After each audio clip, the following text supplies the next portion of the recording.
Yeah, dude. I'm stoked about this. What's up, YouTube? Welcome to Veteran Patriots Nation. My name is Tim, and today we have our friend Ben back with us. What's up, YouTube? All right, and today this is supposed to be more of an unboxing video, but unfortunately, this is the third time that we're filming this. So instead of doing an unboxing, what we're gonna do is we have the NVMD C200 from DNT Optics here. What we're going to do is we're going to show you what comes in the box, what comes with everything that you ordered, and we're going to go over some of the specs and talk about what it is and everything it can do. It does a lot. So the NVMD C200 is a 4-in-1 device. It's going to be a red dot magnifier where you can put it behind your red dot, standalone optic, and the standalone optic mode does have a 1:6 zoom, so it's almost like a digital LPVO, which is pretty cool. Clip-on device in front, just like how we have it here, and then an action cam. So 4-in-1, those are the kind of different roles that this optic can play, but on top of that, it's night vision. Okay, Yeah. so you have 4 different color palettes with this. You're gonna have your regular color mode, which is colors are actually pretty vibrant and pop really well in color mode. And then after that, you're gonna have your black and white, your green phase, and white phase. All of the different color palettes look really good. It does all of those really well. This is gonna be a mini series, right? So next week we're gonna upload a video using this only as a dedicated clip-on unit, okay? And giving you all of the information that we've gathered regarding this specifically as a clip-on unit. The next week is going to be giving you a full review on this as a dedicated scope or LPVO. It has 1:6 magnification to it, and you can also change the reticles and the color, but we'll get into that here in a second. And then the week after that, we're going to use this as a dedicated magnifier, okay?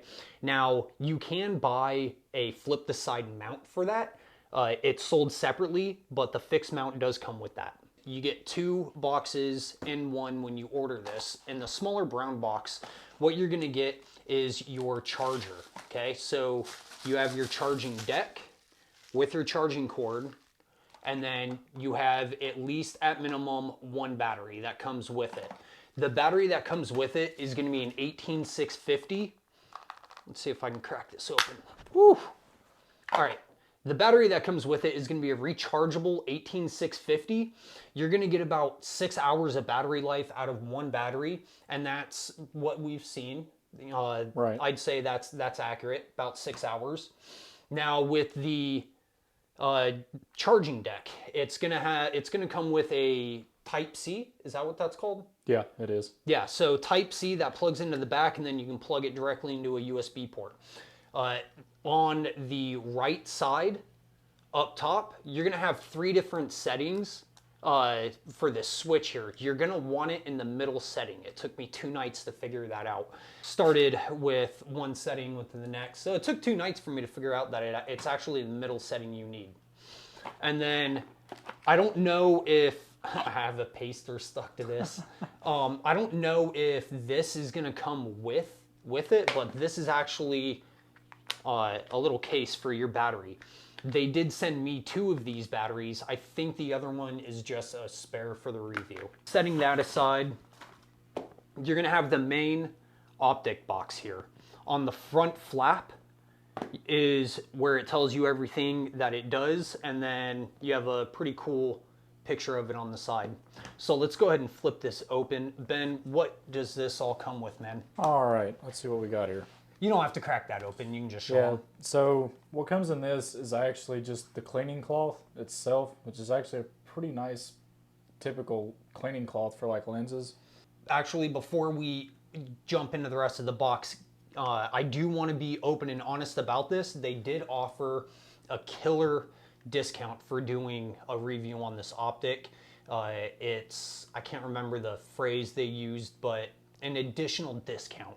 Okay, so if at the end, normally YouTubers are like, hey, I'm gonna let you know if I think you should spend your money on this. Well, I'm gonna put my money where my mouth is, and if I think it's worth the $600, I'm gonna go ahead and buy it. So, yeah, just throw that out there. Yeah, that's a pretty reasonable. Yeah, and if we don't buy it, then we do have to return it within 30 days. They did not pay me to do this review. They simply hit me up on Instagram and asked if I'd be willing to do a review if they sent one for a month. And I Right. said yes. So, all right, man, didn't mean to interrupt you. Oh, you're good. So we also got a quick start guide. So opening that up, it just pretty much gives a button layout, what's on the NVMe C200 itself. Next thing we have in the box would be the user manual. Yeah, your I can optics read. manual. So yeah, just really in detailed breakdown on what and how to operate the NVMe C200. Yeah, we're actually going to go over that as soon as we're done ripping through the box. We'll talk about the button layout, what it does, and then after that we'll get into the detailed specs for you nerds out there who want to know that. And then after that, we're going to take it out back when it gets dark, and we're going to show you a comparison between this night vision, digital night vision, with a Gen 3 analog tube. It's my PVS 14, pretty decent tube. We're going to compare the two, hit some different gear with IR flood and IR laser, just kind of see the differences, and then we're going to hit some non-IR compliant gear with an IR light to see if it pops, kind of glows or reflects back at you. Yeah. If you don't know what I'm talking about, stand by. We'll show you here in a few minutes. But we're going to see if it, with the digital night vision, you still get that glowing reflection effect when hitting non-IR compliant gear with IR light. And then also we have the lens caps for the Optic itself. Yeah, I don't have it on there right now because I have the NVMe as close to my LPVO as possible right now Right. to get the best field of view, which is still a reduced field of view, but we'll get into that here in a minute. Cool. In this box, I'm not going to open it up. What comes in the box is the mount for the Optic, and it's already attached to the blaster. So Yeah, it's the fixed mount here, and Right. we'll go over the mount here in a minute as well, on top of going over the button layouts. cool.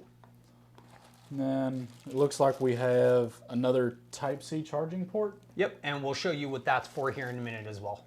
All right, let's get into it. All right, guys, so let's go ahead and go over the button layout, and then we'll go over the mount itself.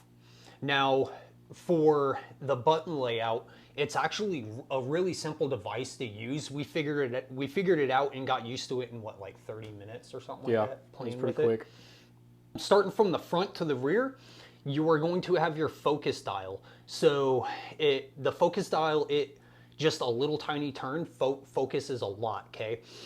The downside to this, being a digital camera, a digital night vision, I wish that it did just autofocus on things whenever you're looking at something far away compared to something closer up like me and you. Right. I wish that it did just autofocus, but it doesn't. It's not a huge downside or anything like that. It's almost like your PVS 14s. You need to change the focus anyways. So it's not that big of a deal. And again, you do that with the front knob. Moving back from there, you have your power button. Each button is going to do a couple different things. So your power button, you push and hold the power button. The DNT Optics logo pops up, and then it will automatically turn on and then go into standby mode. Push the power button again to bring it back up.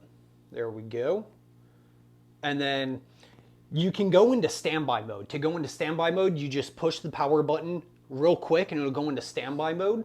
Now it's not draining the battery as quickly, but it's still draining the battery. So just be aware of that. And then a quick click to bring it back up out of standby mode. Now to power it off, you just push and hold the power button for 2 seconds. You'll see a countdown timer.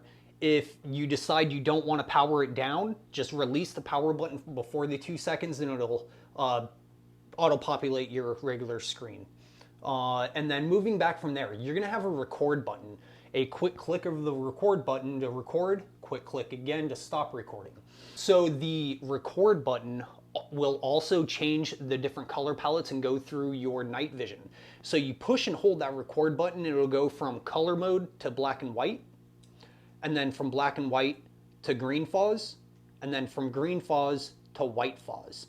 And again, every palette mode, I think it handles very, very well. It's very clear, good quality, and we'll go over the specs of the image here in a minute.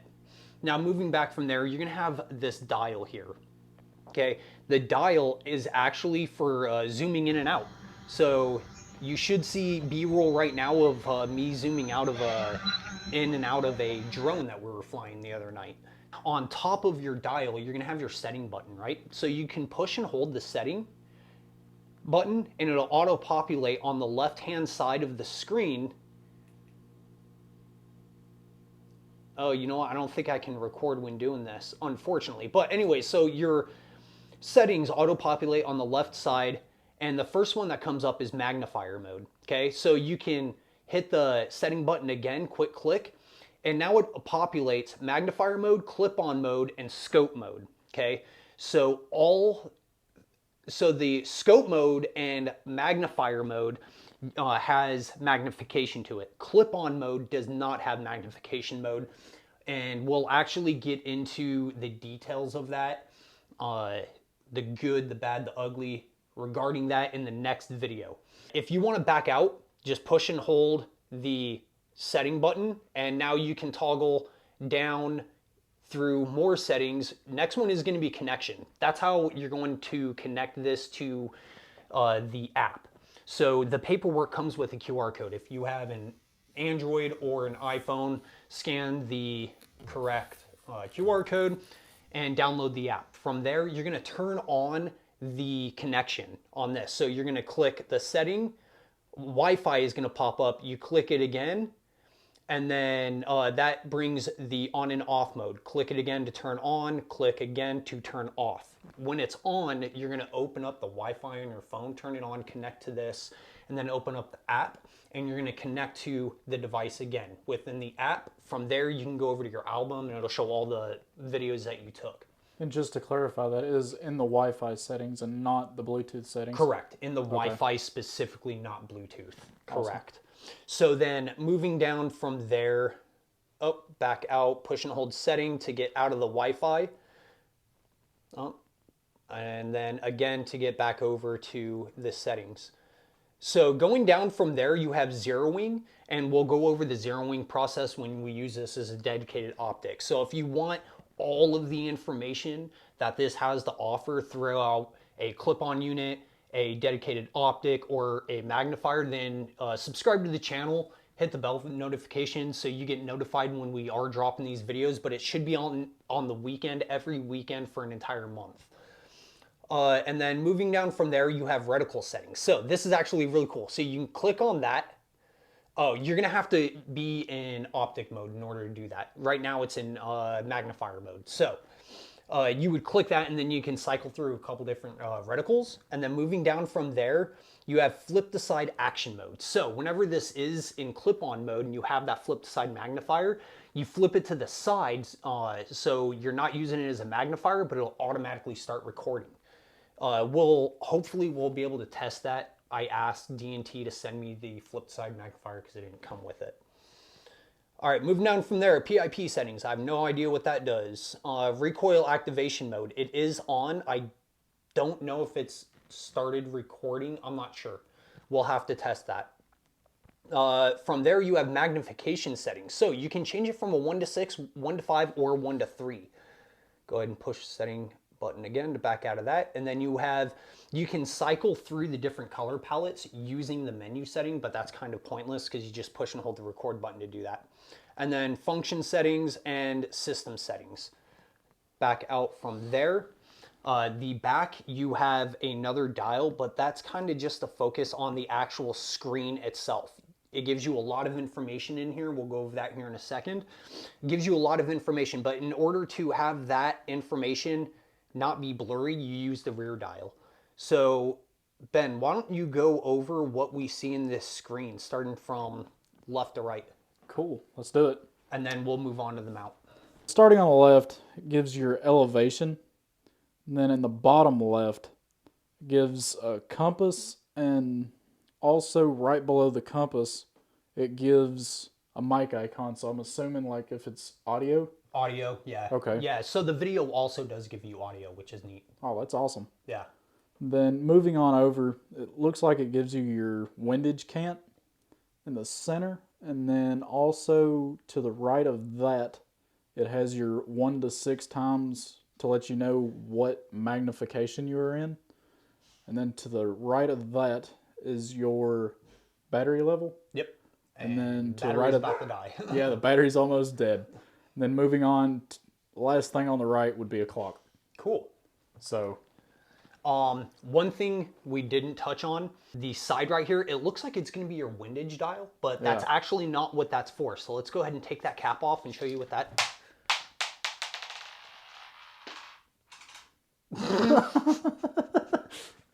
All right, so the windage or the cap is off now, and then lo and behold, it is not a windage cap at all. It is actually while the battery is in here, you don't have to take the battery out to recharge it. You can actually plug your Type-C cord that the Optic came with directly into a USB port for your wall and charge it that way, which is really nice.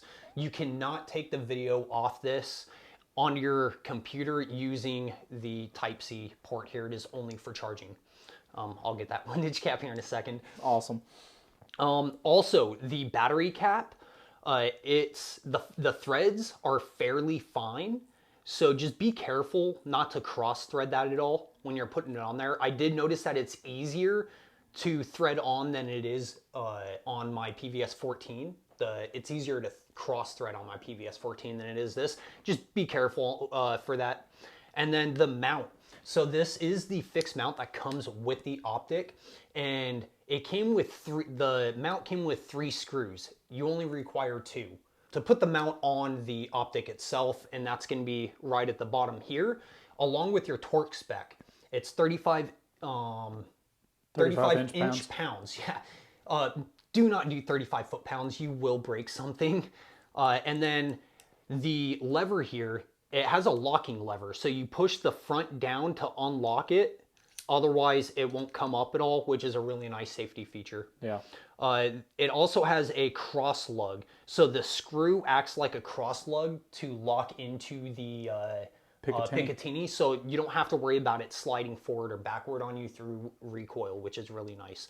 This is a pretty hefty Optic. Yeah. We'll get into the weight here in a minute, actually. You have that on your phone, correct? Yeah. I'll pull it up. All right. So I think we went over everything with this. So let's go ahead and talk about some specs. I'll let you read that.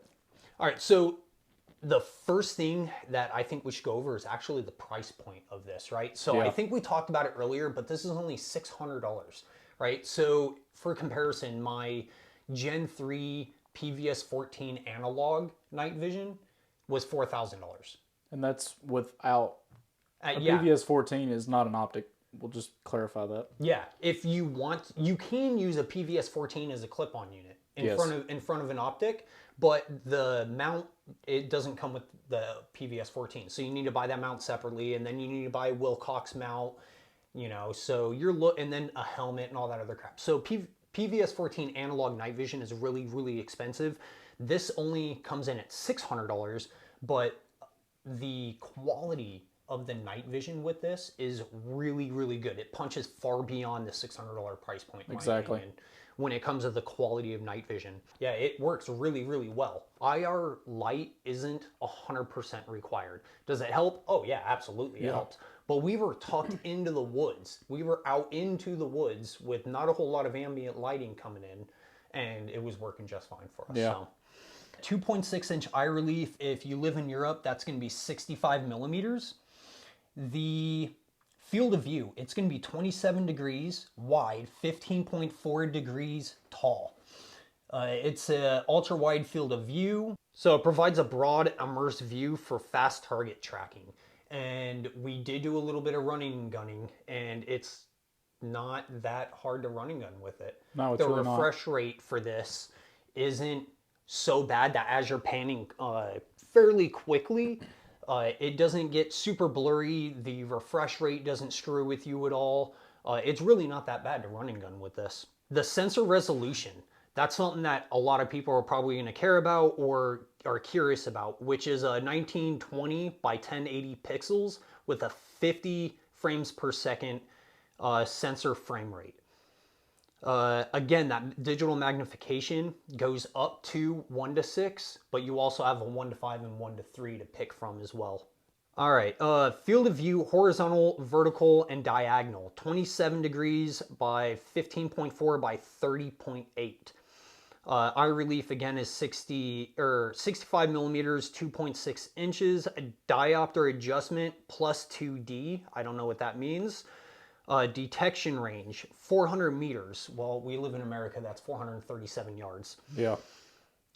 Display refresh rate 50. I guess that's hertz. 50 Hz. I don't know what half this stuff means, dude. I'm not gonna lie. I have no idea. I'm not a nerd like that. Battery type. We went over that. It's going to be an 18650 flat top with a 6-hour runtime. External power supply is a 5-volt USB-C. Net weight. So this is a fairly heavy optic. It weighs about the same as an LPVO with a mount, even though it's about half the size. Less than half the size. This thing is actually pretty heavy, man. It comes in at 13.76 ounces. Total weight with battery and the mount is going to be 20.71 ounces. And that's where you're getting that LPVO weight with the mount. Right. So it's fairly comparable. Using it as a clip-on unit, though, with an LPVO, this thing gets pretty dang heavy. The whole blaster overall is pretty heavy. It does have a built-in internal memory of 32 gigs, okay? So there's not going to be an option to plug in an external SD memory card with this. All of the memory is built in, but you can clear out the memory within the app. Delete videos as you use them. It does have a waterproof protection rating of IP67, which I believe, correct me if I'm wrong in the comments below, IP67 is 3 meters at 3 minutes. So essentially 9.2 feet, something like that. Yeah. 9 feet. 9 feet for 30 minutes, or for 3 minutes. And then recoil rating. This is where it gets interesting. So I was worried about using this optic with the H-Ray Super Selector on that third position there. But this thing is actually rated up to 50 BMG, dude. That's insane. A flippin' 50 cal. So I have access to 50 cals, so we're actually going to put that to the test. Let's do it. I don't know if it's rated for a full, I don't want to use that word. I don't know if it's rated for a very fast shooting 50 cal. If you guys know what I mean, I'm trying to avoid using certain words. But it does say it's rated for a 50 cal. And then the connection to the app again is a Wi-Fi with the DNT app. So that's pretty much all of the basic stuff that you guys would need to know for the DNT DNT NVMD C200. Dude, it's such a mouthful. It is. It really is. It's a tongue twister, dude, especially after you've had an old fashioned or two.